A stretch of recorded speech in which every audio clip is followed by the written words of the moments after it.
సంవత్సరములు జరుగుచుండగా నీదు కార్యము నూతన పరచుము. సంవత్సరములు జరుగుచుండగా నీదు కార్యము నూతన పరచుము. కనుపాపవలే కాపాడి కనుపాపవలే కాపాడి నూతన వత్సరమిచ్చావు. యేసు ప్రభువా స్తోత్రము, యేసు ప్రభువా స్తోత్రము, యేసు ప్రభువా స్తోత్రము, యేసు ప్రభువా స్తోత్రము. సంవత్సరములు జరుగుచుండగా నీదు కార్యము నూతన పరచుము. సంవత్సరములు జరుగుచుండగా నీదు కార్యము నూతన పరచుము.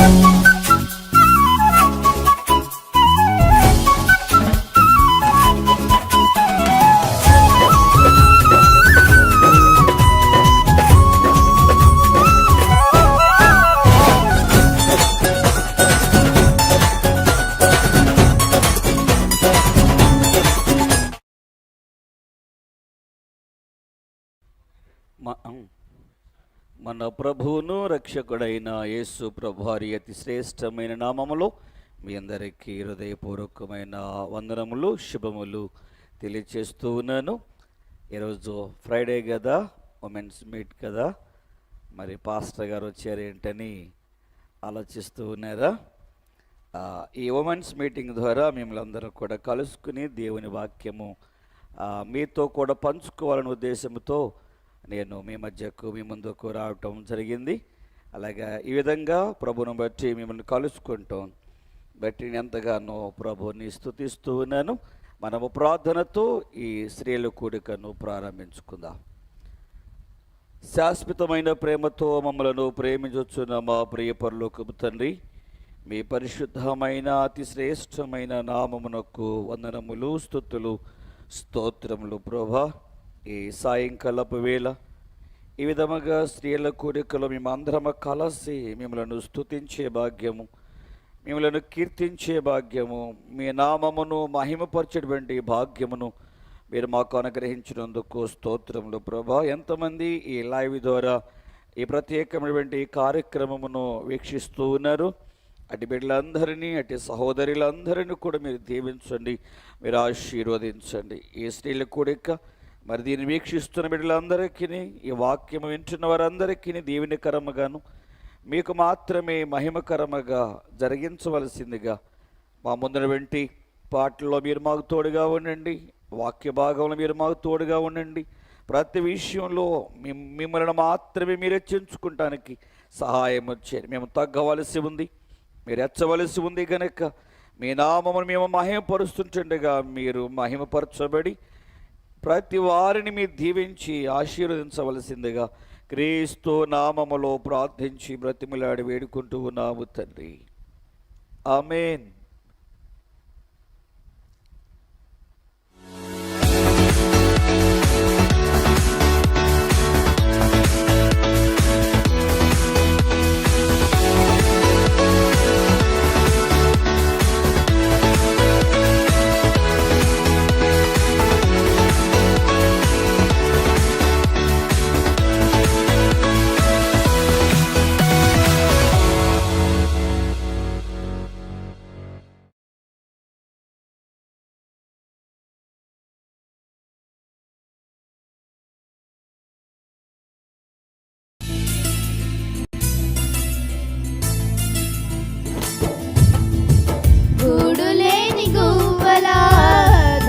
తప్పితి గుండె చదైన కోయిలనై మూగబోయితి. గూడులేని గువ్వలా దారి తప్పితి గుండె చదైన కోయిలనై మూగబోయితి నీ గుండెలో దాచుమా నీ గూటికే చేర్చుమా నీ గుండెలో దాచుమా నీ గూటికే చేర్చుమా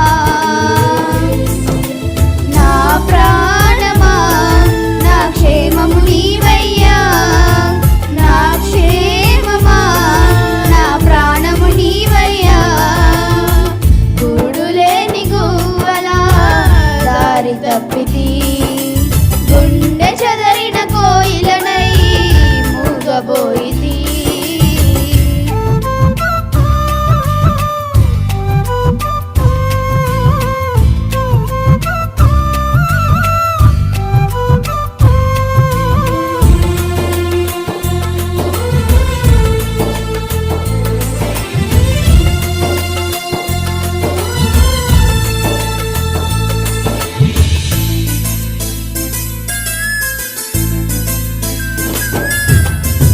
గువ్వలకు గూళ్ళిష్టం కోయిలకు పాటిష్టం నాకేమో నువ్విష్టం నీ సన్నిధి ఇష్టం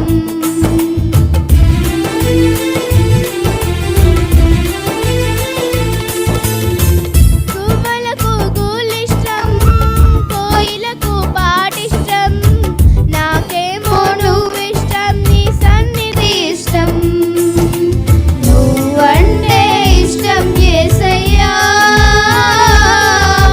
నీవు లేకుంటే బ్రతుకే కష్టమయ్యా నువ్వంటే ఇష్టం యేసయ్యా నీవు లేకుంటే బ్రతుకే కష్టమయ్యా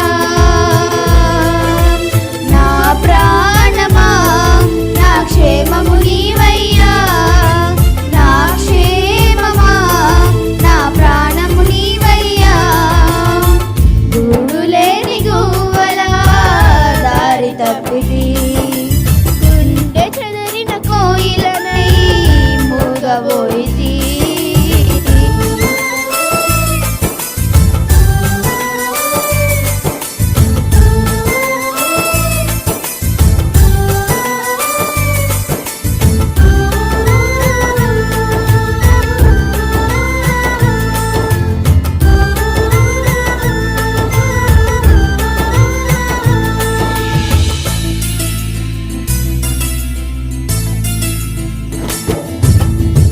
చేపలకు నీళ్ళిష్టం పిల్లలకు తల్లిష్టం నీకేమో చెలిమిష్టం నా స్నేహం ఎంతో ఇష్టం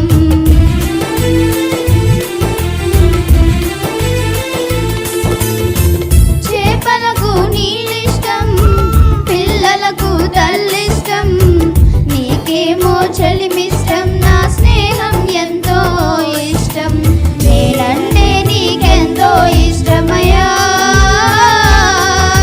నీ వెంటుంటే ఇంకా ఇష్టమయ్యా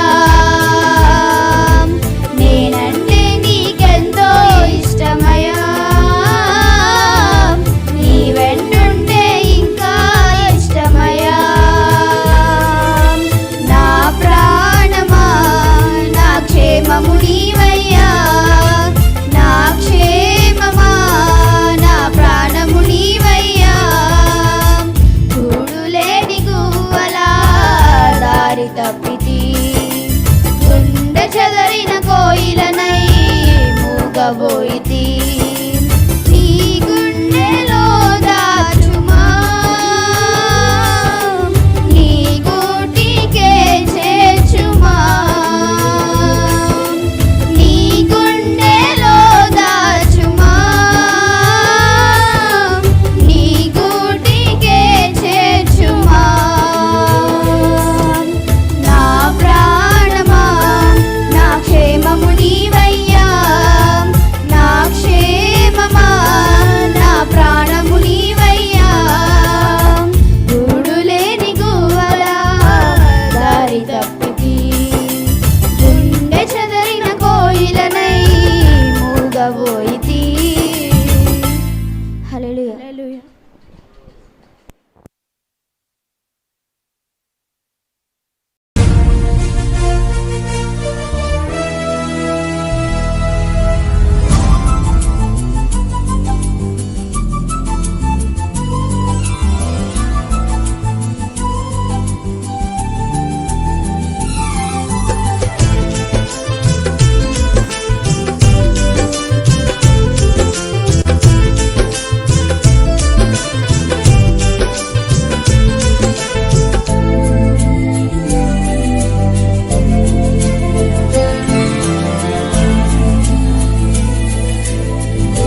కాలమంతా నీ కృపలోన నన్ను దాచెదవు. విడువని దేవుడవు, ఎడబాయలేదు నన్ను క్షణమైనా త్రోసివేయవు. విడువని దేవుడవు, ఎడబాయలేదు నన్ను క్షణమైనా త్రోసివేయవు.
ప్రభు స్తోత్రం. మన ప్రభువును మన రక్షకుడైన యేసు ప్రభువారి శ్రేష్టమైన నామములో మరొక పర్యాయము మీ అందరికీ హృదయపూర్వకమైన వందనములు శుభములు తెలియచేస్తూ ఉన్నాను. ఇంతవరకు పాటల ద్వారా మన ప్రభుని మనము స్తుతించుకోవడానికి మన ప్రభువారు చూపిన కృపకై దేవాతి దేవునికి హృదయపూర్వకమైనటువంటి వందనములను తెలియచేస్తూ దేవుని మాటలు కొద్ది నిమిషాలు పరిశుద్ధ గ్రంథములో నుండి వినడానికి మరియు జాగ్రత్తగా వినడానికి ప్రయత్నము చేద్దాం. పరిశుద్ధ గ్రంథములో నుండి జ్ఞాని అయిన సొలొమోను రాసినటువంటి సామెతల గ్రంథము 14వ అధ్యాయము. జ్ఞాని అయిన సొలొమోను రాసినటువంటి సామెతల గ్రంథము 14వ అధ్యాయము మొదటి వచనమును మనము చదువుకుందాం. జ్ఞానవంతురాలు తన ఇల్లును కట్టును, మూఢురాలు తన చేతులతో తన ఇల్లు ఓడ బెరుకును. ఈ మాటలు మన హృదయం కొరకు మన ప్రభువారు బహుగా ఆశీర్వదించును. ఇంకా ఈ గ్రంథమును జ్ఞాని అయినటువంటి సొలొమోను ద్వారా దేవుడు రాయించటము జరిగింది. తనకున్నటువంటి గొప్ప జ్ఞానమును బట్టి ఒక చక్కటి విషయాన్ని ఇక్కడ తెలియచేస్తున్నారు. నేను బైబిల్ చదివినంతలో నాకు 2 స్త్రీలు పరిశుద్ధ గ్రంథంలో కనబడ్డారు. మీరు కూడా బైబిల్ చదువుతూ ఉంటారు కదూ. మరి మీకు ఎంతమంది స్త్రీలు కనబడ్డారో మీరు చెప్పగలరా? నేను బైబిల్ చదివినంతలో 2 స్త్రీలు కనబడ్డారు. వారెవరో బహుశా మీకు తెలిసే ఉంటుంది. వారి పేరేమిటో వారి ఊరేమిటో కామెంట్ చేయగలరా? ఒక నిమిషం మీకు సమయము ఇవ్వబడుతుంది కనుక వారి పేరేమిటో, ఆ 2 స్త్రీల పేరేమిటో, వారిది ఏ ఊరో ఏ ప్రాంతమో ఎవరైనా చెప్పగలిగితే వెంటనే కామెంట్ చేయాలని ప్రేమతో మీకు మనవి చేస్తూ ఉన్నాను. ఎవరన్నా ట్రై చేస్తున్నారా చెప్పడానికి వారి పేరేంటో?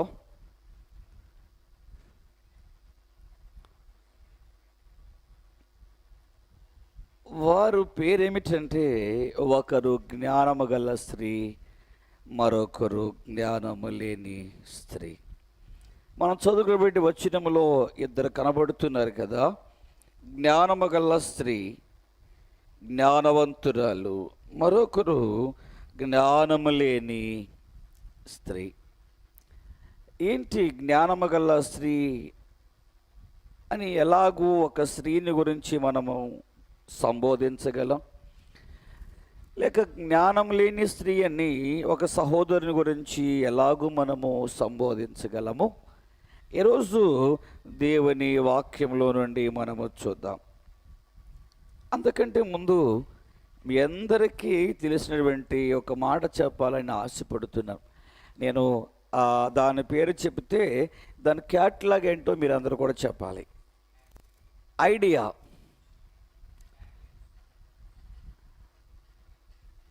ఐడియా అనగానే మనకి గుర్తొచ్చేది ఏమిటంటే చెప్పండి, జీవితం అనే మార్చివేసేటువంటిది. ఒక ఐడియా మీ జీవితమును మార్చివేస్తుందని మనము తరచుగా ఐడియా గురించి మాట్లాడుకుంటూ ఉన్నాం. అవును, ఒక జ్ఞానమగల స్త్రీ ఆలోచించేటువంటి ఒక ఆలోచన చేత తన జీవితము మార్చబడుతుంది, తన కుటుంబము మార్చబడుతుంది, మరియు ఆ ప్రాంతము కూడా మార్చబడుతుంది. అయితే ఒక మూఢురాలు యోచించినటువంటి యోచన ద్వారా తాను పాడైపోతుంది, తన కుటుంబము నష్టపోతుంది, పాడైపోతుంది. బహుశా ఆమె సమస్తమును కూడా పోగొట్టుకుంటుంది. ఈ 2 స్త్రీల్లో నుండి ముందుగా ఒక స్త్రీని మీకు చూపించిన తర్వాత మరొక 2 స్త్రీలను మీ ముందుకు తీసుకుని వస్తాను. ముందుగా మనము ఎవరి గురించి చదువుతామంటే మొదటి రాజుల గ్రంథము 21వ అధ్యాయము 25వ వచనములో ఒక ఆమె మనకు కనబడుతుంది. ఈమె పేరు యెజబెలు. యెజబెలు అనే మాటకు అర్థం ఏమిటంటే వ్యభిచారి అని అర్థం. అందుకని ఆ పేరును ఎవరు పెట్టుకోరు, ఎవరు పెట్టుకోరు. యెజబెలు అనే మాటకు అర్థం ఏమిటంటే వ్యభిచారి అని అర్థం. ఆమె ఒక కన్యరాలు. ఇశ్రాయేలీల రాజు అయినటువంటి ఆహాబు ఆమెను వివాహం చేసుకునడం ద్వారా ఆహాబు యొక్క జీవితమును ఆమె మార్చివేసింది. ఒక సందర్భంలో ప్రవక్తడు వెంటి ఏలియా ఆహాబును గురించి మాట్లాడుతూ ఈ మాట అంటున్నాడు కదా. 21వ అధ్యాయము 25వ వచనాన్ని ఎవరైనా చదివి సహాయం చేయగలరా? రాజుల మొదటి గ్రంథము 21వ అధ్యాయము 25వ వచనాన్ని మనము చదువుకుందాం. అక్కడ రాయబడిన మాట ఏమిటంటే, తన్ను తాను అమ్ముకునిన ఆహాబు లాంటి వాడు ఎవరును లేరు. ఈ యెజబెలు వంటి ఈ స్త్రీ తన కుయుక్తి చేత ఇశ్రాయేలు రాజైనటువంటి అహాబును చేసుకొని తన యొక్క హృదయమును పూర్తిగా విగ్రహముల వైపుకు తిప్పివేసింది. ఇశ్రాయేలు నుండి దరిదాపుగా 400 ప్లస్ 450 850 మంది ప్రవక్తలను బయలు ప్రవక్తలుగా ఆమె ఏర్పాటు చేసుకుని దేవునికి దూరం చేసింది. దైవభక్తి నుండి అనేక మందిని దారి మళ్లించింది. తన కుయుక్తి చేత చివరికి తన భర్తను చంపుకుంది, తాను చనిపోయింది.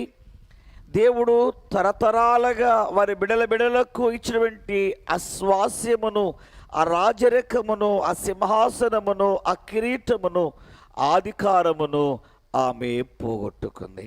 కనుక ఈరోజు మనము జ్ఞానము లేనటువంటి కుయుక్తి గల స్త్రీ వలె ఉండకూడదు. మరి ఎలా ఉండాలి అనేటువంటిదే కదా మీ యొక్క ప్రశ్న. మనము గత బుధవారము ఒక స్త్రీని గురించి మనం మాట్లాడుకున్నాం. 2వ సమూయేలు గ్రంథము 20వ అధ్యాయము 16వ వచనములో ఆమె పేరు రాయబడలేదు, కానీ ఆమెను గురించి పరిశుద్ధ గ్రంథములో రాయబడిన మాట ఏమిటంటే యుక్తి గల స్త్రీ.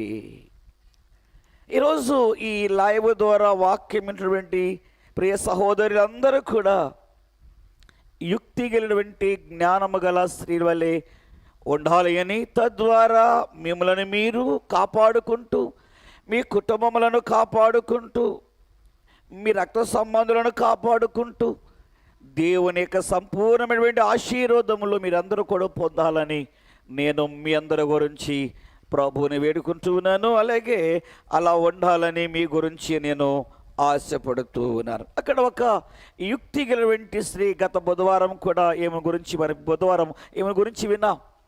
ఈ యుక్తి కలిగినటువంటి స్త్రీ తనకున్నటువంటి జ్ఞానమును ఉపయోగించి తన్ను కాపాడబడింది. తన ప్రాంతంలో అనేకులు చంపబడకోకుండా ఉండినట్లు, అనేకులు నశించిపోకోకుండా ఉండినట్లుగా అదిగో ఈ యుక్తి గల స్త్రీ జ్ఞానముగా ఆలోచించినట్లుగానే ఈరోజు వాక్యమైనటువంటి మనలో ఈ ప్రియ సహోదరులలో అనేకులు మీరు యుక్తిగా ఆలోచించి మీరు రక్షించబడినట్లు, మీ ద్వారా మీ కుటుంబాలు రక్షించబడినట్లు, మీ ద్వారా మీ రక్త సంబంధులు రక్షించబడినట్లు, మీ ద్వారా మీ ప్రాంతపు ప్రజలందరూ కూడా రక్షించబడినట్లుగా దేవుడు మిమ్మల్ని కూడా అలాంటి యుక్తి గల సహోదరులుగా చేయాలని నేను ప్రభుని వేడుకుంటూ ఉన్నాను. ఈరోజు 2 స్త్రీలను మీ ముందుకు తీసుకుని వస్తారు.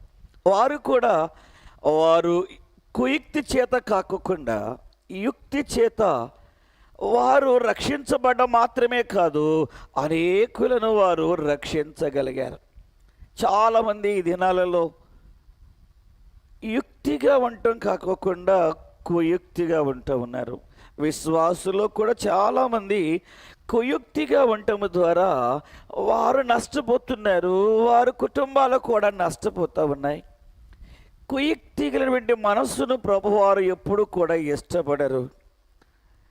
అందుకని జ్ఞానం కలిగినటువంటి స్త్రీ వలె ఉండాలని, యుక్తి కలిగినటువంటి స్త్రీల వలె ఉండాలని, బుద్ధి కలిగిన స్త్రీల వలె ఉండాలని పరిశుద్ధ గ్రంథము బోధిస్తూ ఉంది. అలాంటి స్త్రీల్లో నుండి ఇద్దరిని ఈరోజు మనము చూద్దాం. ఒకరు యెహోషువ గ్రంథము 6వ అధ్యాయము 25వ వచనములో ఈ ప్రియ సహోదరిని మనము చూడగలం. యెహోషువ గ్రంథము 6వ అధ్యాయము 25వ వచనాన్ని. రాహాబును వేశ్య యెరికోను ఏగుచూచుటకు యెహోషువ పంపిన దూతలను దాచిపెట్టి ఉండెను గనుక అతడు ఆమెను, ఆమె ఇంటి వారిని, ఆమెకి కలిగిన వారందరినీ బ్రతకనిచ్చెను. ఆమె నేటి వరకు ఇశ్రాయేలు నది. ప్రభునకు స్తోత్రం కలుగునగాక. హల్లెలూయా. ఇక్కడ మనము రాహాబు వంటి ఒక స్త్రీని మనము చూస్తూ ఉన్నాం. అక్కడ రాయబడిన మాట ఏమిటంటే ఈమె వేశ్య. అంతకుముందు ప్రభు దగ్గరికి రాకముందు ఆమె వృత్తి ఏమిటంటే పాపములో జీవించటం, పాపమునే లేకపోతే ఆ జీవనోపాధిగా మలుచుకునటం, పాపమనే ఒక వ్యాపారముగా తన జీవితమును పాపమునకు తను అమ్మివేసుకున్నటువంటి స్త్రీగా మనము చూడగలం. అది గతం. ప్రభుని ఎరగక ముందు ప్రతి విశ్వాసి జీవితంలో 2 భాగాలు ఉంటాయి. క్రీస్తుని ఎరగని జీవితం, క్రీస్తును ఎరిగినటువంటి జీవితం. పాపములో జీవించినటువంటి జీవితం, రక్షించబడి క్రీస్తులో తిరిగి జన్మించిన తర్వాత క్రీస్తుతో క్రీస్తుని కలిగి క్రీస్తులో జీవించేటువంటి జీవితం. ప్రతి వ్యక్తి జీవితంలో 2 భాగాలు ఉంటాయి. అలాగే ఈ రాహాబు యొక్క జీవితంలో కూడా 2 భాగాలు ఉన్నాయి. ఆమె దేవుని యందు విశ్వాసం ఉంచకముందు, దేవుని మాటల యందు నమ్మిక ఉంచకముందు ఆమె జీవితమే పాపముతో నిండినటువంటి జీవితం, పాపములో జీవించినటువంటి జీవితం, పాపమనే ఒక వ్యాపారముగా మార్చుకునేటువంటి జీవితం. తద్వారా అది ఒక వ్యాపారముగానో ఒక ఉద్యోగంగానో మార్చుకునేటువంటి జీవితం. అయితే ఎప్పుడైతే దేవుని మాటలు విందో, ఎప్పుడైతే దేవుని యందు విశ్వాసం ఉంచిందో, ఇశ్రాయేలు దేవుడే నిజమైన దేవుడని, ఆయనే ఆకాశమునకును భూమికిని అందరి సమస్తమునకు దేవుడని గ్రహించిందో, వెంటనే ఆమె జీవితము మారిపోయింది, ఆమె మనస్సు మారిపోయింది. అంతకుముందు ఏ జీవితమును జీవనోపాధిగా ఆమె ఏర్పాటు చేసుకుందో అట్టి జీవితమును పూర్తిగా ప్రభు దగ్గర ఒప్పుకుని విడిచిపెట్టేసింది. ఇప్పుడే అనేక మందికి, వేల మందికి, కోట్ల మంది ప్రజలకు ఆమె ఒక మాదిరికరమైన జీవితము జీవించినటువంటి సహోదరిగా మార్చబడింది. దేవునికి మహిమ కలుగునుగాక. అవును, యేసు ప్రభువులో ఉన్నటువంటి గొప్ప కార్యం ఏమిటంటే, యేసు ప్రభు దగ్గరకు వచ్చిన వారి జీవితంలో జరిగే గొప్ప కార్యం ఏమిటంటే, అంతకుముందు వారు జీవించినటువంటి పాప జీవితం అంతా కూడా విడిచిపెట్టి క్రీస్తులో నూతనముగా జన్మించటమే మన ప్రభువులోకి రావటం ద్వారా వారి జీవితంలో కలిగే గొప్ప కార్యం. పాపమును పాపముగా గుర్తించటమే యేసు ప్రభు దగ్గర యేసు ప్రభుని రక్షకునిగా అంగీకరించటం. ఒకప్పుడు పాపములో ఉన్నది. ఆమెకి బైబిల్లో రాయబడిన మాట ఏమిటంటే వేశ్య ఒకప్పుడు. అయితేనే ఇప్పుడు ఆమె పాపాత్మురాలు కాదు, పరిశుద్ధురాలు. అంతేకాదు, యేసు ప్రభు వారి యొక్క వంశంలోనికి ఆమె రాగలిగిందంటే ఆమె జీవితము ఎంతగా మార్చబడిందో, ఎంతగా ఆమె ప్రభుని ప్రేమించిందో, ఎంతగా తన జీవితమును మార్చుకుందో ఇందు మూలంగా మనము తెలుసుకోగలం.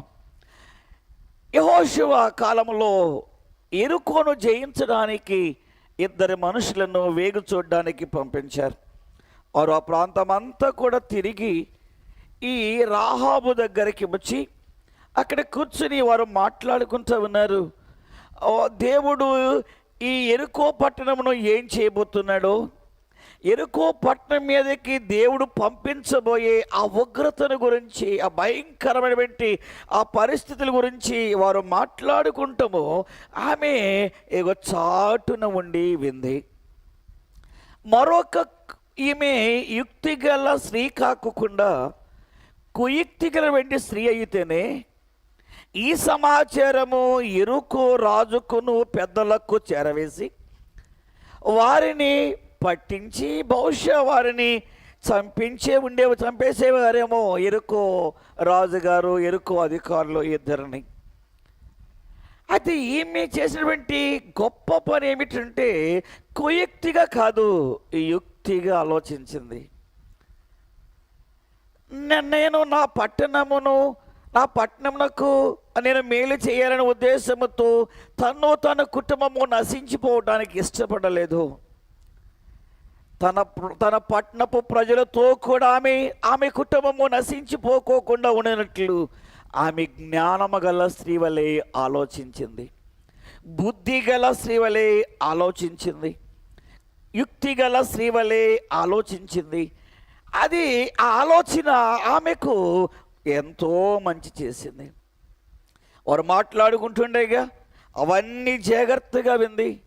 వారి దగ్గరికి వచ్చి ఆమె చెప్తుంది, అయ్యా మీ దేవుడు ఆకాశమునకును దేవుడు, భూమికి దేవుడని నేను నమ్ముతున్నాను.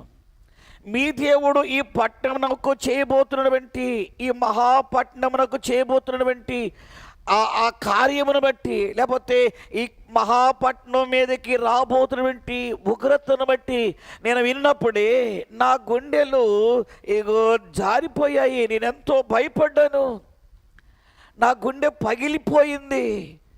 అయితే ఈ పట్టణంలో వెండి ప్రజలతో కూడా నేను నా ఇంటి వారు రక్షించబడినట్లు నేను మీకు ఉపకారం చేశాను కదా, నేను మీకు ఆతిథ్యం ఇచ్చాను కదా. ఇదిగో నా పట్టణపు వారు మిమ్మల్ని కలుసుకోవడానికి, మిమ్మల్ని పట్టుకోవడానికి నా ఇంటికి వచ్చినప్పుడు మిమ్మల్ని దాచాను కదా. ఎంత ఉపకారం చేసినటువంటి నాకు ఈ పట్టణంలో వంటి ప్రజలతో కూడా నశించిపోకోకుండా ఉండినట్లు నాకును, నా తండ్రి ఇంటి వారికి, నా సహోదరులకును సహాయము చేయమని ఆ ఇద్దరిని ఆమె వేడుకుంది. ఇక్కడే రాహాబు యుక్తిగా మాట్లాడింది, యుక్తిగా నడుచుకుంది, యుక్తిగా ప్రవర్తించింది. లేదు, ఒకవేళ వేగు చూడడానికి వచ్చిన వారిని యెరికో అధికారులకు అప్పగించి ఉంటే ఈమె పేరు పరిశుద్ధ గ్రంథములో రాయబడి ఉండేదే కాదు. ఆమె తీసుకున్నటువంటి ఒక శ్రేష్టమైనటువంటి మంచి ఆలోచన, ఆమె చేసినటువంటి జ్ఞానయుక్తమైనటువంటి ఆలోచన ఆమె నశించిపోకోకుండా బ్రతకటము మాత్రమే కాకోకుండా ఆమె పేరు, ఆమె కుటుంబం పేరు పరిశుద్ధ గ్రంథములో రాయబడడానికి ఆమె ఏదో తీసుకున్నటువంటి ఆ యుక్తి గల ఆలోచన ఎంతో సహాయపడింది. దేవునికి మహిమ కలుగునగాక. గనుక ఈరోజు మనము కూడా అనేక అవకాశాలు దేవుడు మనకు కూడా ఇస్తూ ఉంటారు. అయితే చాలాసార్లు చాలామంది వాటిని దుర్వినియోగం చేసుకుంటూ ఉంటారు. యుక్తముగా ఆలోచించవలసినటువంటి సమయమునకు యుక్తిగా ఆలోచిస్తారు. యుక్తిగా ఆలోచించి దేవుని ఆశీర్వాదాలు పొందవలసినటువంటి కుటుంబము కుయుక్తిగా ఆలోచన చేయటం ద్వారా దేవుని ఆశీర్వాదాలను పోగొట్టుకుంటారు. చాలామంది స్త్రీలు, అన్య స్త్రీలు ఇస్రాయేలీల పట్టణంలోనికి, ఇస్రాయేల్ దేశానికి వచ్చారు. వారు ఒకప్పుడు అన్యులుగానే ఉన్నారు, లేకపోతే పాపంలోనే చీకట్లోనే ఉన్నారు. వారు ఎప్పుడైతే ఇశ్రాయేళ్ల దేశం వచ్చారో, లేక బెత్లెహేం వచ్చారో, దేవుని ఇంటిలోనికి వచ్చారో, దేవుని రాజ్యంలోనికి వచ్చారో, వారి జీవితాలు, వారి ఆలోచనలు దేవునికి అనుకూలంగా మార్చుకోవడం ద్వారా వారు అనేకులకు ఆశీర్వాదకారకులయ్యారు. వారిలో ఒక ఆమె రూతు. మోయాబులో పుట్టి మోయాబులో పెరిగి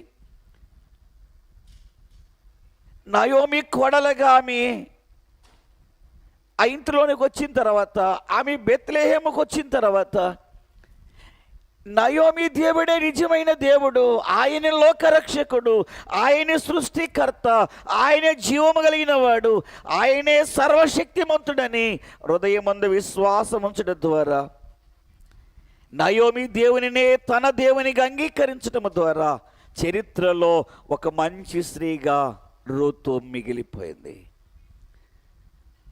అలాగునే రాహాబు కూడా చరిత్రలో మిగిలిపోయేటువంటి జ్ఞానమగలటువంటి ఆలోచన చేసింది.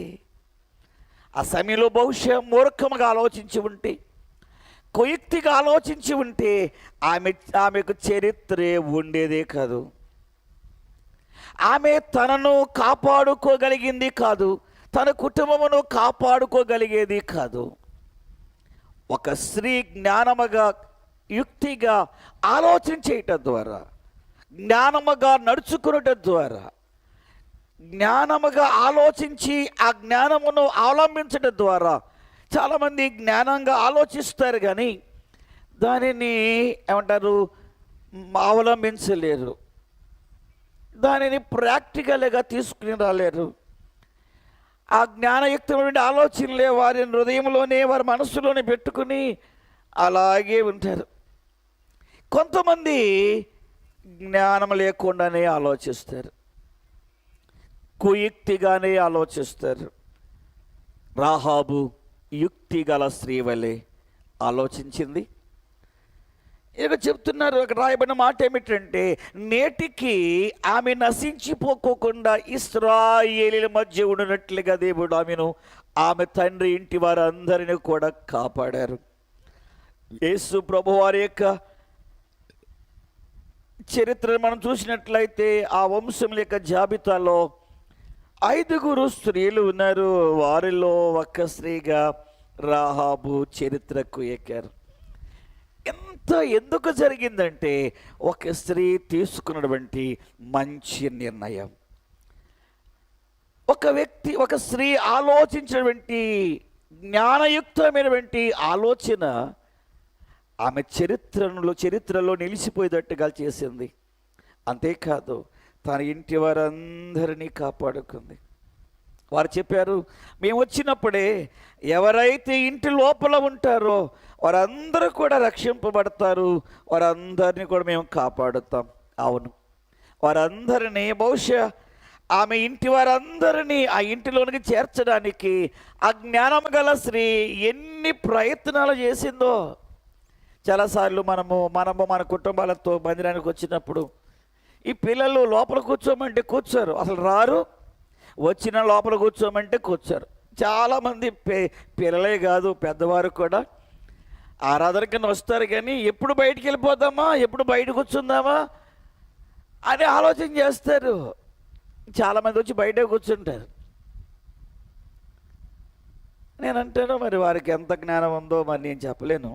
వారి జ్ఞానం గలవారు, జ్ఞానం లేరని నేను వారిని గురించి ఏం మాట్లాడలేను. కానీ ఒకటి మాత్రం నిజం, రాహాబు తన తండ్రిని, అన్నదమ్ములను, అక్క చెల్లెలను, వారి బిడ్డలందరినీ కూడా ఇంటి లోపల అనగా రక్షణలో ఉంచడానికి ఆమె ఎంతో కష్టపడింది, తన జీవితమును త్యాగం చేసింది. వారందరూ కూడా ఇంటిలోనే ఉండునట్లుగా వారిని ఒప్పించింది, ఇంటిలోనే ఉండడానికి ప్రయత్నం చేసింది. గనుకనే ఆ ఇంటిలో ఎవరున్నారో వారందరూ కూడా రక్షించబడ్డారు. అవును, క్రీస్తు మన కొరకు అనుగ్రహించినటువంటి రక్షణలో ఎవరు నిలిచి ఉంటారో అంతవరకు వారందరూ కూడా రక్షించబడతారు, వారందరూ కూడా ఎత్తబడతారు, వారందరూ కూడా పరలోక రాజ్యమునకు చేర్చబడతారు. బహుశా చాలామంది మీరు ఈరోజు జ్ఞాపకం చేసుకోవాల్సింది ఏమిటంటే, స్త్రీలైన వారు మీరు మందిరానికి వచ్చారా, లోపలే కూర్చోండి. కొంతమంది లోపల స్థలం ఉన్నా బయటకు కూర్చుంటారు, ఎందుకంటే దిక్కులో చూడొచ్చు కదా బయట అయితే అని. కనుక ఇప్పుడైనా మీరు అర్థం చేసుకుని, లోపల కూర్చున్న వారు మాత్రమే, అనగా రక్షణలో ఉన్నవారు, ఓడలో ఉన్నవారు మాత్రమే రక్షించబడ్డారు. రాహాబు యొక్క ఇంటి లోపల ఉన్నవారు మాత్రమే రక్షించబడ్డారు. క్రీస్తు అనుగ్రహించినటువంటి రక్షణ లోపల ఉన్నవారు మాత్రమే రేపు రక్షించబడతారు. అలాగే మందిరంలో ఉండేవారు మాత్రమే దేవుని ఆశీర్వాదాలను పొందుకుంటారు. కనుక రాహాబు అనేటువంటి ఈ సహోదరి యుక్తముగా ఆలోచించడం ద్వారా తను తాను కాపాడుకోగలిగింది, తన ఇంటి వారందరిని కూడా కాపాడుకోగలిగింది. రెండవ సహోదరిని మీ ముందుకు తీసుకుని వస్తాం. వీరందరూ కూడా మీకు బాగా పరిచయం అయినటువంటి వారే. మీరు రోజు బైబిల్ చదువుతూ ఉంటారు కదా, అలాగే పాస్టర్ గారు ఎప్పుడు కూడా ఈ సహోదరుల గురించి ఎక్కువగా వాక్యాన్ని అందిస్తారు కాబట్టి వీళ్ళందరూ కూడా మీకు బాగుగా తెలిసినటువంటి వారే. యోహాను సువార్తలోనికి మనం వెళ్దాం. యోహాను సువార్త మనకి బాగా, ఈమె కూడా బాగా పరిచయమైనటువంటి అందరికీ ఈమె పరిచయమే.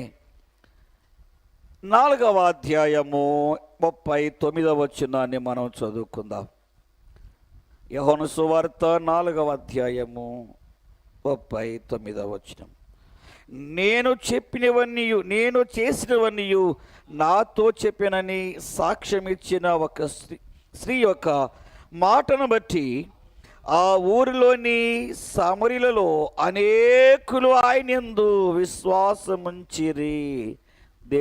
దేవుని నామమునకు మహిమ కలుగునుగాక. ఈమె పేరు బైబిల్లో రాయబడలేదు. ఈమె సమరయ ప్రాంతానికి, ఆ పట్టణమునకు, ఆ గ్రామమునకు చెందినటువంటి స్త్రీ కాబట్టి ఈమె పేరు ఆ పట్టణమును బట్టి ఆమెను పిలవడం జరిగింది. ఈమె కూడా చాలా భయంకరమైనటువంటి పాపములో జీవించినటువంటి స్త్రీ. ప్రభువారు ఆమెను గురించి చెబుతూ అన్నాడు కదా, నీకు 5 భర్తలు ఉన్నారు, ఇప్పుడు ఉన్నాయని కూడా ఇదిగో నీకు భర్త కాదు. అంటే చాలా భయంకరమైనటువంటి పాప జీవితములో జీవిస్తున్నటువంటి ఈ సహోదరిని యేసు ప్రభువారు కలుసుకుంటూ జరిగింది. చాలాసార్లు యేసు ప్రభువారు శరీరధారిగా ఉన్నటువంటి దినాలలో పరిసయ్యులు, శాస్త్రులు, సదుకాయలు యేసు ప్రభు మీద చాలాసార్లు నిందలు వేసేవారు. ఏంటి మీ బోధకుడు ఎప్పుడు కూడా పాపులతోనే సహవాసం చేస్తున్నారు, పాపుల దగ్గరికే వెళ్తున్నారు, పాపులతోనే వారు ఆయన భోజనం చేస్తున్నారు, ఏంటి ఎందుకు ఆయన ఎప్పుడు కూడా పాపులతోనే ఉంటున్నారు అంటే, ప్రభువారు చెప్పారు కదా, ఒక చక్కటి మాట చెప్పారు. ఏమిటంటే, వైద్యుడు ఎవరికి అవసరం? రోగికే కదా. నేను నీతిమంతులను పిలవరాలేదు, నేను పాపులను రక్షించడానికే వచ్చాను. కాబట్టి ఎవరైతే వారి యొక్క హృదయమందు నేను పాపినని గ్రహిస్తారో, నేను పాపంలో పుట్టినవాడను, పాపములో జీవిస్తున్నవాడను, నేను పాపినని గ్రహిస్తారో వారందరికీ, అనగా వారు గ్రహించి యేసు ప్రభునందు విశ్వాసం ఉంచిన వారందరికీ రక్షణ ఇవ్వడానికి నేను ఈ లోకానికి వచ్చాను. నేను నీతిమంతుల కొరకు రాలేదు. ఎవరి కొరకు అంటండి? పాపుల కొరకు వచ్చాను. ఈ పరిసయ్యులు, శాస్త్రులు, సదుకాయలు వారు పాపంలో ఉన్నప్పటికీ వారే తమను తాము నీతిమంతులమని, పరిశుద్ధులమని అనుకునేటువంటి స్వభావం గలటువంటి మనుషులు. అయితే ఇలాంటి స్వభావము గల మనుషులను దేవుడు ఎప్పుడు కూడా లక్ష్య పెట్టలేదు. మనుషుడు 2 రకాలుగా పాపి. ఒకటి జన్మ పాపి, రెండవది కర్మ పాపి. ఏ మనుషుడైతే నేను జన్మ పాపిని, కర్మ పాపినని గ్రహిస్తాడో, యేసు ప్రభు దగ్గరికి వచ్చి తన పాపం విషయమై పశ్చాత్తాపపడతారు, తన పాపమంతటి ఒప్పుకొని విడిచిపెడతారు, యేసు ప్రభు వారి యందు కనికరము చూపి, వారి యందు కృప చూపి, వారికి మారు మనసును, రక్షణను అనుగ్రహించి బాప్తిసము ద్వారా తిరిగి జన్మించడానికి వారిని ఆయన ఒప్పింపచేస్తారు. కనుక మనం ఎప్పుడు కూడా మనం గ్రహించవలసింది, మనం తెలుసుకోవాల్సింది ఏమిటంటే, మనము క్రీస్తునందు ఉండక మునుపు అనగా రక్షింపబడక మునుపు మనము పాపులమని గ్రహించాలి. ఎవరైతే యేసు ప్రభుని రక్షకునిగా అంగీకరించరు వారందరూ కూడా పాపముల వెంటి చీకటిలో బంధించబడి ఉన్నారని పరిశుద్ధ గ్రంథము ఘోషిస్తూ ఉంది. గనుక ఈమె ఎంతో భయంకరమైనటువంటి పాపపు స్థితిలో జీవిస్తుంది. అయితే ఎండవేళ యేసు ప్రభువారు ఈమెను కలుసుకుంటానికి వచ్చారు. ఆ యేసు ప్రభువారు ఆమెతో సంభాషణను ప్రారంభించారు. ఆ మార్గంలో ఆమె యొక్క పాప జీవితం అంతటిని ప్రభువారు ఆమెకు తెలియచేశారు. ఎంత భయంకరమైనటువంటి పాపంలో ఉందో, ఎలాంటి పాపంలో జీవిస్తుందో ఆ విషయాలన్నీ కూడా ఇగో ప్రభువారు ఆమెకు తెలియచేశారు. అయితే ఆ స్త్రీ ఎదుట రెండు మార్గాలు ఉన్నాయి, లేకపోతే రెండు ఆలోచనలు చేయవచ్చు ఆ సహోదరి. ఒకటి, తన పాప జీవితం అంతా తనకు తెలియజేసినటువంటి యేసు ప్రభువే మెస్సయ్యని, యేసు ప్రభువే రక్షకుడని, ఆయనే దేవుడని అంగీకరించవచ్చు. రెండవది, నా పాప జీవితం గురించి నీకెందుకు, నేను ఎలా జీవిస్తే నీకెందుకు, నేను ఎలా బ్రతికితే నీకెందుకని ప్రభు మీద ఒకవేళ సీరియస్ కావచ్చు, తిరగబడవచ్చు, లేకపోతే ఆయనను తృణీకరించి వెళ్ళిపోవచ్చు. ఆమె ఎదుట రెండు మార్గాలు ఉన్నాయి. అయితే అక్కడే ఆ సమరయ స్త్రీ యుక్తి గల స్త్రీ వలె ప్రవర్తించింది. వ్యసనపడలేదు, దేవుని మాటను తిరస్కరించలేదు, ప్రభు మీద తిరుగుబాటు చేయలేదు, తన పాప జీవితమును కప్పిపుచ్చుకుని అక్కడ నుండి వెళ్ళిపోవడానికి ప్రయత్నము చేయలేదు. ప్రభు తనకు తెలియజేసినటువంటి పాప జీవితం అంతటిని కూడా ప్రభు దగ్గర ఒప్పుకునడానికి, అంగీకరించడానికి ఏమాత్రము కూడా సిగ్గుపడలేదు. అలాంటి మనసే ప్రభువారు ప్రతి వారిలో నుండి కోరుతున్నారు. మనం ప్రభు దగ్గరికి వచ్చినప్పుడే, ప్రభు ఎదుట మనం నిలబడినప్పుడు మనము దేనిని కూడా ప్రభు ఎదుట దాచుకోకూడదు, దేనిని మనం ఒప్పుకోకుండా విడిచిపెట్టకూడదు. మన హృదయమును ప్రభు ఎదుట సంపూర్ణముగా కుమ్మరించి అక్కడ ఆయనకు మనం లోబడినప్పుడే, అక్కడ ఆయనకు మనము దేవునికి విధేయత చూపించినప్పుడే దేవుడు మనల్ని బహుగా ఆశీర్వదిస్తారు. చాలామంది వారు స్త్రీలని కాదు, పురుషులని కాదు, కానీ చాలామంది ప్రభు దగ్గరికి వచ్చినప్పటికీ వారు ప్రభు ఎదుట వారి హృదయములను కుమ్మరించరు. మనుషుల దగ్గర మన యొక్క విషయాలను మనము దాచుకోవాలి, కానీ దేవుని దగ్గర కాదు.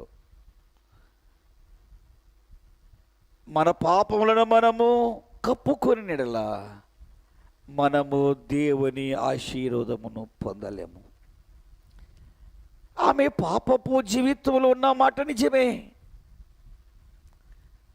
భయంకరమైన పాపపు జీవితము జీవిస్తున్న మాట నిజమే.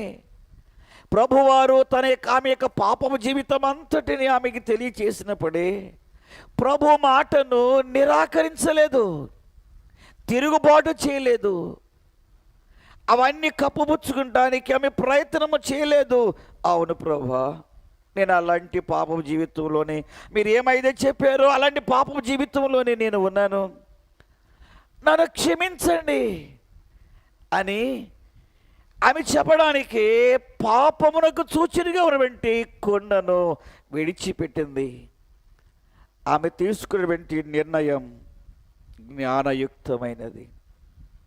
ఆమె అక్కడ యుక్తి గలటువంటి స్త్రీగా ప్రవర్తించడం బట్టి ఆమె జీవితం మార్చబడ్డం మాత్రమే కాదు, 39వ అధ్యాయంలో ఆమె మరలా ఆ కొండను విడిచిపెట్టి తన గ్రామానికి వెళ్ళి వారితో చెబుతుంది, నేను చేసినవన్నీ కూడా నాతో చెప్పినటువంటి మెస్సయ్యను నేను కనుగొన్నాను, మెస్సయ్యను నేను చూశాను, రండి మీరు కూడా ఆయన చూడొచ్చు. ఇక్కడ ఒక మాట చెప్పాలని ఆశపడుతున్నాను. ప్రభువు చేత మార్చబడి జీవితము, ప్రభువుని గురించి సాక్ష్యం ఇవ్వకోకుండా వారు ఉండలేరు. దేవునికి మహిమ కలుగునుగాక. దేవుడు మన జీవితమును ఒక గొప్ప మార్పు చేసినప్పుడు, మన జీవితమును ఆయన మార్చివేసినప్పుడు, మన యొక్క హృదయము మార్చబడినప్పుడు, మన యొక్క మనస్సు మార్చబడినప్పుడు, ఒక నూతనమైనటువంటి క్రొత్త జీవితము మనలో ప్రారంభించబడినప్పుడు, ఆ నూతనమైన జీవితమును గురించి ఇతరులకు చెప్పుకోకుండా మనము ఉండలేము. అదే చేసింది ఈ సహోదరి. తన జీవితం అంతటిని తనతో చెప్పి తన జీవితమును మార్చివేసినటువంటి ప్రభువును గురించి తన ఊరిలోనికి వెళ్ళి చెప్పడానికి ఆమె సిగ్గుపడలేదు. బహుశా ఆ ఊరిలో కొంతమంది ఆమెను తోలనాడేవాళ్ళు కానివ్వండి, లేకపోతే చిన్న ఆమె గురించి తక్కువగా మాట్లాడేవారు కానివ్వండి ఉంటారు. ఇంతవరకు ఏదో ఈమె చాలా పాపంలో బ్రతికింది, భయంకరమైన పాపంలో జీవించినటువంటి ఈ స్త్రీ అలాగ నీళ్ళకెళ్ళి ఇటొచ్చి నేను మెస్సియాను కనుగొనని చెబుతుంది అని చాలామంది ఆమె చెప్పినటువంటి మాటను తృణీకరించవచ్చు, త్రోసివేయచ్చు. అయితే వాళ్ళు కూడా మంచి ఆలోచన చేశారు. ఆమె ద్వారా సువార్త విన్న వారందరూ కూడా యుక్తిగానే వారు ప్రవర్తించారు కనుకనే వారందరినీ వారందరినీ పిలిచినప్పుడే వారందరూ కూడా ఆమెతో కూడా ప్రభు దగ్గరకు వచ్చి వారు ప్రభుని చూశారు, వారు యేసు ప్రభుని మెస్సయ్యగా అంగీకరించారు. అంతేకాదు, ప్రభా మీరు మా గ్రామంలోనికి రండి, మా ప్రాంతానికి రండి అని ఆయనను ఆ ఊర్లోనికి తీసుకుని వెళ్ళి మరి 3 రోజులు ఆ ప్రాంతంలో ప్రభువారు సువార్తను ప్రకటించగా అనేక మంది రక్షింపబడడానికి ఈ సహోదరు తీసుకున్నటువంటి మంచి నిర్ణయము ఉపయోగపడింది. దేవునికి మహిమ కలుగునుగాక. హల్లెలూయా. ఒక్క స్త్రీ తన ఇంటి వారిని అందరినీ కాపాడుకుంది. అంతేకాదు, చరిత్రలో ఆమె ఎప్పటికి నిలిచిపోయింది. ఎప్పుడో యెహోషువ కాలంలో వెంటి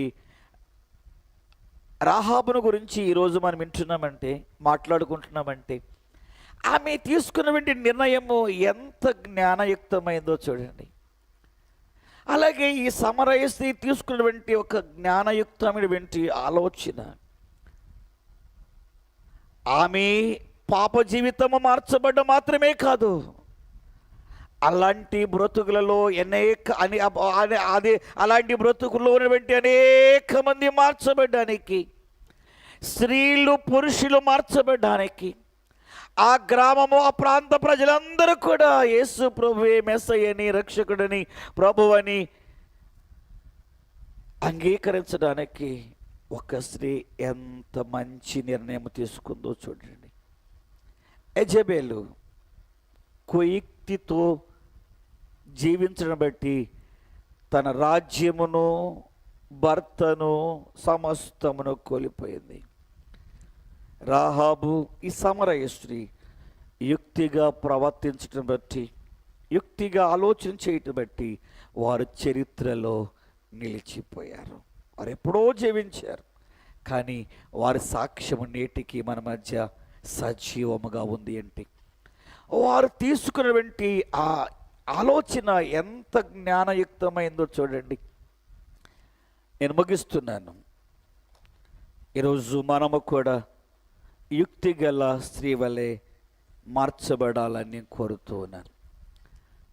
రాహాబు గురించి పరిశుద్ధ గ్రంథంలో రాయబడింది, సమరయ స్త్రీ గురించి పరిశుద్ధ గ్రంథంలో రాయబడింది. మనము కూడా అలాంటి స్త్రీల వలె యుక్తముగా మన కొరకు, మన కుటుంబం యొక్క క్షేమము కొరకు, మన రక్త సంబంధుల యొక్క క్షేమము కొరకు తీసుకుని దేవునికి అంగీకారమైనటువంటి ఆలోచన, అది రాబోయే కాలంలో యేసు ప్రభునందు విశ్వాసం ఉంచబోయి అనేకులకు మనము సాక్షార్థంగా ఉంటాం. ఒకవేళ మన పేరు ఇక్కడ పరిశుద్ధ గ్రంథంలో రాయబడకపోవచ్చు, మన పేరు పరలోకమందునటువంటి జీవ గ్రంథంలో రాయబడుతుంది. నీవు అనేకులకు దీవెనకరంగా ఉంటావు సహోదరి, నీవు అనేకులకు ఆశీర్వాదకరంగా ఉంటావు. నేనైతే ఈరోజు ఈ సోషల్ మీడియా ద్వారా వాక్యమైనటువంటి ప్రియ సహోదరులందరికీ నేను ఇచ్చినటువంటి ఒక చిన్న సలహానివ్వండి. నేను చేసినటువంటి ఒక దేవుని పేరిట చేసినటువంటి ఒక మనవి కానివ్వండి. స్త్రీలందరూ కూడా కుయుక్తిగా కాకుండా యుక్తిగా మీరు దేవుని కొరకు మంచి నిర్ణయాలు తీసుకునండి, మంచి పనులను చేయండి. తద్వారా మీరు మేలు పొందుతారు, మీ కుటుంబాలు దీవించబడతాయి, మీరు మీ రక్త సంబంధులు దీవించబడతారు, మీరు అనేకులకు ఆశీర్వాదకారకులుగా ఉంటారు. ఎట్టి కృపా దేవుడు మీ అందరికీ దయచేయనుగాక. ప్రార్థించుకుందాం. ప్రార్థన. ఇద్దరు స్త్రీల గురించి మనం విన్నాం. కుయుక్తి గల స్త్రీ, యుక్తి గల స్త్రీలు. రాహాబు, సమరయ స్త్రీ. వారు యుక్తిగా ఆలోచించడం ద్వారా తమను తాము రక్షించుకోగలిగారు, తన ఇంటి వారిని రక్షించుకున్నారు, తన రక్త సంబంధులను, తన ప్రాంతపు వారిని రక్షించుకున్నారు. యెజబెలు కుయుక్తిగా ఆలోచించడం ద్వారా తన భర్త సత్యమని అమ్మివేసినటువంటి స్థితిలోనికి, పాపములోనికి తన భర్తను దించటము ద్వారా తన ప్రాణము పోగొట్టుకుంది. అహాబు చనిపోయాడు. తర్వాత రాజ్యమును కూడా వారు పోగొట్టుకున్నారు, అధికారాన్ని పోగొట్టుకున్నారు. ఈరోజు వాక్యమైనటువంటి ప్రియ సహోదరి, నీ డిసిషన్ ఏంటి? నీ ఆలోచన ఏమిటి? యుక్తి గల స్త్రీ వల్లే మంచి ఆలోచన చేస్తావా, లేక కుయుక్తి గల స్త్రీ వల్లే చెడ్డ ఆలోచన చేస్తావా? నేనైతే ప్రభుని బట్టి మీ అందరికీ చేసే మనవి ఏమిటంటే, మీరందరూ కూడా యుక్తి గల జ్ఞానము గల స్త్రీల వల్లే ప్రభు దృష్టికి యోగ్యమైన దానిని చేస్తూ మీరు మీ కుటుంబాలు దీవించబడాలని నేనైతే మీ కొరకు మనవి చేస్తున్నాను. అలా చేయటానికి ప్రభు మనకు సహాయం చేయాలని చిన్న ప్రార్థన చేద్దాం.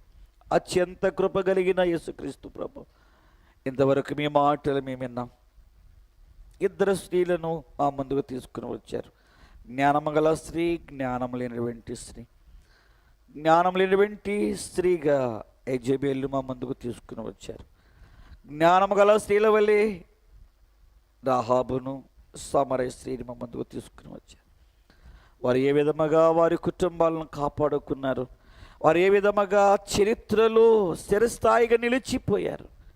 అలాగే మేము కూడా జ్ఞానయుక్తమైనటువంటి మంచి ఆలోచనలు, అనగా మీకు అనుకూలమైనటువంటి ఆలోచనలు తీసుకునడం ద్వారా మేము కూడా చరిత్రలో అనేకులకు ఆదర్శవంతమైనటువంటి బిడ్డలుగా మా సహోదరులు ఉండాలని, అలాంటి ఆశీర్వాదము మా సహోదరులకు దయచేసి పెట్టవలసిందిగా మనం చేస్తున్నాను. ఎంతమంది లైవ్లో ఈ వాక్యం విన్నారు, వాటి సహోదరులను మీరు దీవించి ఆశీర్వదించండి. ఈ స్త్రీల కూడిక అంతటిని మీరు దీవించండి. రాబోయే కాలంలో బహుగా ఈ స్త్రీల కూడికను మీరు అభివృద్ధి పొందించండి అని క్రీస్తు నామములో ప్రార్థించి బ్రతిమలాడి వేడుకుంటూ ఉన్నాము తండ్రి. ఆమేన్. తండ్రి, కుమార, పరిశుద్ధాత్మ సన్నిధి ఈ లైవ్లో దేవుని వాక్యమైన బిడ్డలందరికీ నీ ప్రభు తోడుగా ఉండి దీవించి ప్రభువే అటు బిడ్డలందరిని ఆశీర్వదించునుగాక. ఆమేన్. అందరికీ ప్రభు పేరట వందనాలండి. దేవుడు మిమ్మల్ని, మీ కుటుంబాలను ఆశీర్వదించునుగాక.